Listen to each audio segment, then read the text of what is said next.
In 1990, a cooperative effort between Milton Bradley and Games Workshop gave birth to the futuristic role-playing game Space Crusade.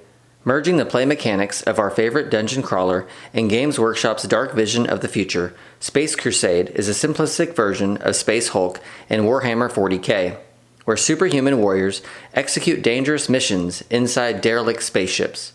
So what happens when we drop a Space Marine to fight alongside our heroes in the dungeon? Stick around, because today, we're about to find out. This is the Fair Weatherman.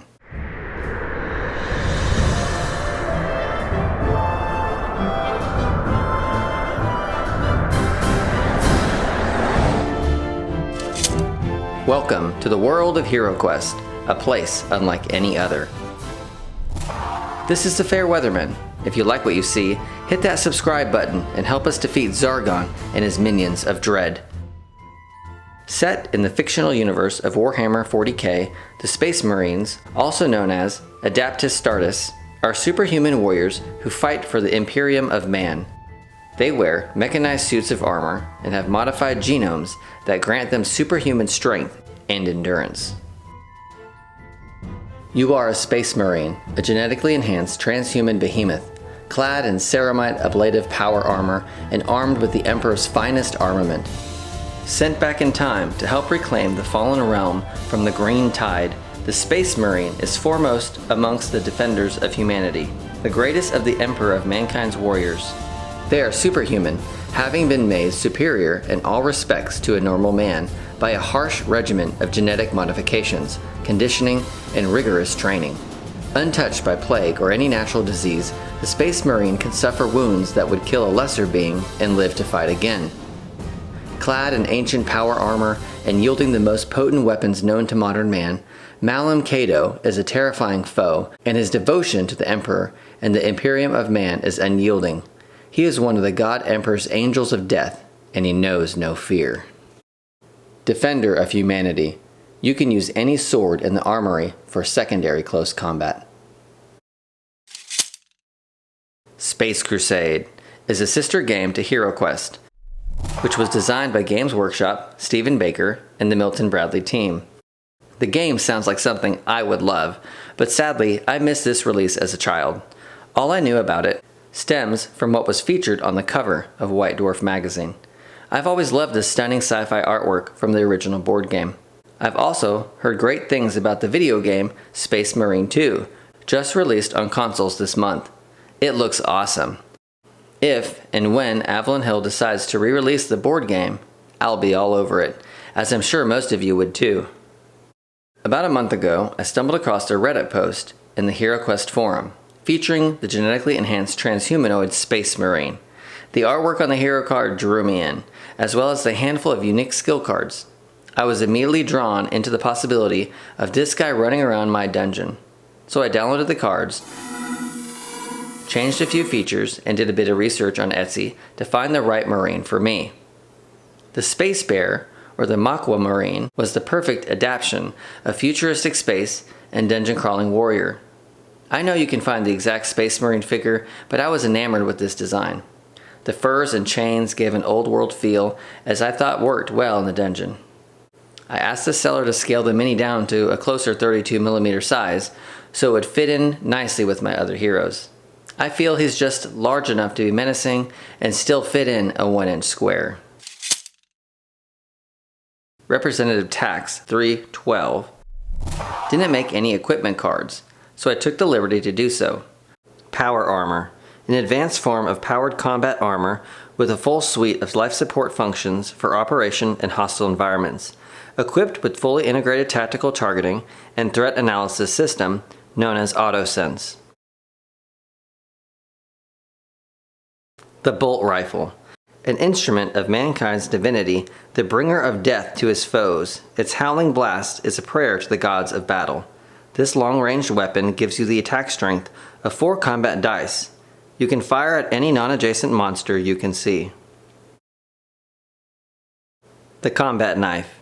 Tough and thick, these knives are designed for an in-close fighting and are often the last weapon a Space Marine will use when all others have run out of ammunition or power, giving the attack strength of 4 combat dice, 450 gold coins.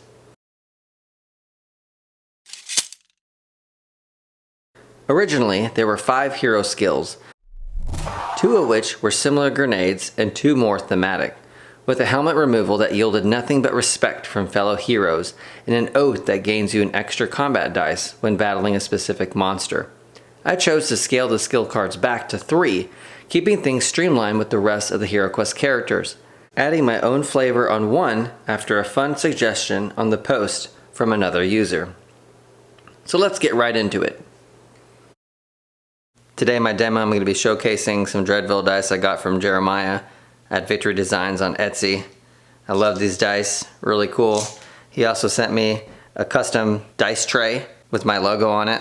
I love it, very awesome stuff. I highly recommend you check it out. I playtested the Space Marine in Quest 1 of Keller's Keep alongside a few brand new heroes. One thing I noticed right away was the different approach I had to take with this hero. Instead of running up and clobbering monsters, I found myself having to craft the best strategy with each move. The Space Marine has a standard 7 squares of movement, with one of his skill cards allowing a second dice roll to traverse farther than his default, as long as it's utilized before an action. The downside being a 30% success on attacking with white shields, opposed to the 50% success on skulls. Roll a red die and add the number to your movement. For the rest of your turn, your attacks succeed on white shields instead of skulls. This skill can be used if you move before taking an action this turn. Do not discard after use. So in the proper situations, you might have to roll an extra dice and add that to the 7 to give you a total of 9 in this case. Finishing off my movement here, 8, 9. Now in the situation when I go to attack, say the orc here, to clear out the room for my elf, my attack is only going to be successful on white shields. In this case, it worked out great because I rolled 3 white shields, killing the orc.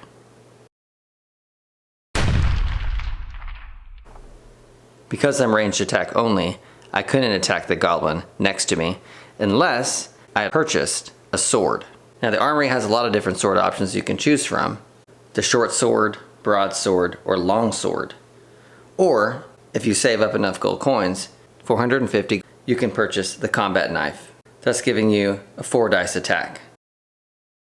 The questions I found myself asking at the start of the Space Marine's turn was, when do I utilize advance? Allowing for a quicker movement across the board at the expense of a possible monster confrontation. The movement piece alone made this a unique character. The Frag grenade.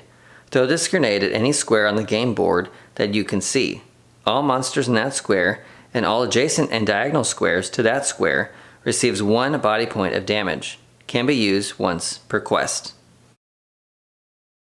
On the Space Marine's turn, he can easily walk up in the doorway and choose to use the Frag grenade, throwing a grenade right here on this square, thus killing 4 of the 5 goblins in the room,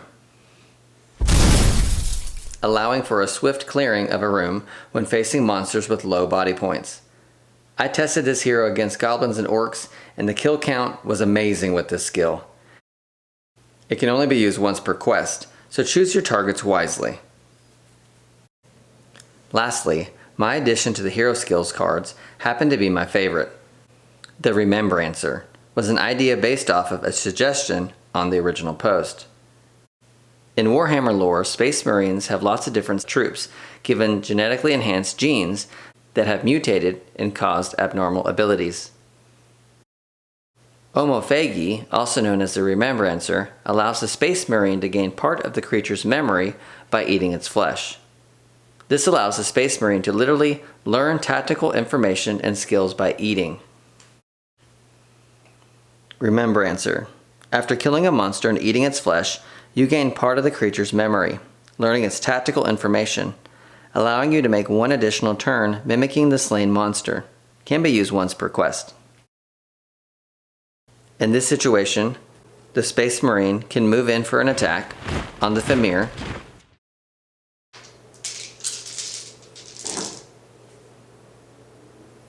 landing 2 hits and killing it. I found myself waiting to come across the right scenario where it would cause the most damage. After killing a formidable opponent, I was able to move and attack once more as the monster's ability.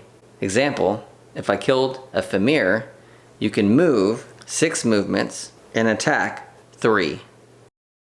As if I was a Famir, landing 1 crucial hit and killing it.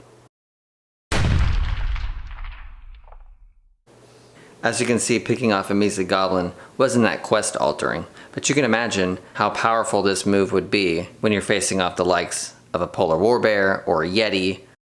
I really like this unique fighting style, and I can't recall any other monster or hero in the HeroQuest world that has this ability. So here are my final thoughts. Is the Space Marine overpowered? Maybe. Is he fun? Yes. With a starting body point of 9 and defense 6, the Space Marine comes loaded and ready to blast through anything that moves in the dungeon. But I didn't mind it one bit. I enjoy the tactical nature of a ranged character like this. I like the idea of a hero learning the moves of a fallen enemy and making another attack in a different way. I realize we're playing in gray areas of HeroQuest, but there's nothing stopping your imagination. At the end of the day, something just feels right about this hero. Like we've come full circle back to where things started. If this is anything like Space Crusade, sign me up. Well, that's all I have for you today. If you like what you see, please subscribe, hit that like button, and let me know in the comments below. How does this hero hold up in the dungeons of HeroQuest? Is he too overpowered? Is he out of place? Let me know in the comments. If you'd like to download a copy of these cards, you can find them by following the link on screen or clicking on it in the description below. If you'd like to print a copy of these cards or any other HeroQuest cards you've been hanging on to, check out my video on how to print your own cards on makeplayingcards.com. And as always, danger, you will discover, lurks in every shadow. Your very survival depends on your ability to work together, for no true hero stands alone. Come, let the quest begin.